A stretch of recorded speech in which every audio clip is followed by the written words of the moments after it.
1971 সালের 3 ডিসেম্বরে পাকিস্তানি সৈন্যদের কবল থেকে মুক্ত হয়েছিল ঠাকুরগাঁও।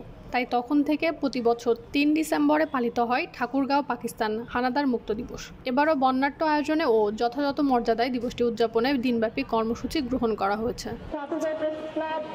মঙ্গলবার সকাল 10টায় জেলা প্রশাসনের আয়োজনে ঠাকুরগাঁও প্রেস ক্লাবের সামনে অবস্থিত শহীদ বীর মুক্তিযোদ্ধাদের নাম সম্বলিত স্মৃতিফলকে পুষ্পার্ঘ্য অর্পণ করেন জেলা প্রশাসন, পুলিশ প্রশাসন, জেলা মুক্তিযোদ্ধা সংসদ, জেলা বিএনপির রাজনৈতিক অঙ্গ সংগঠনের নেতৃত্ববৃন্দ এবং বিভিন্ন শিক্ষা প্রতিষ্ঠানের শিক্ষক শিক্ষার্থী সহ উদীচী শিল্পী গোষ্ঠী।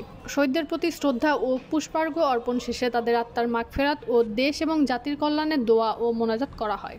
শহীদ ভাইয়েরা শাহাদাত বরণ প্ল্যাটফর্মে দেশের উন্নতি দিবসটি উপলক্ষে নতুন প্রজন্মের কাছে মুক্তিযুদ্ধের ইতিহাস ঐতিহ্য ছড়িয়ে দেওয়ার লক্ষ্যে মির্জা রুহুল আমিন মিলনায়তনে এক আলোচনা সভা অনুষ্ঠিত হয়। আলোচনা সভায় জেলা প্রশাসক ইসরাত ফারজানার সভাপতিত্বে উপস্থিত ছিলেন পুলিশ সুপার শেখ জাহিদুল ইসলাম, জেলা বিএনপি, জেলা মুক্তিযোদ্ধা সংসদের নেতৃবৃন্দ সহ জেলা প্রশাসন, পুলিশ প্রশাসন ও বিভিন্ন শিক্ষা প্রতিষ্ঠানের শিক্ষার্থী এবং বিভিন্ন দলের রাজনৈতিক ব্যক্তিত্বরা।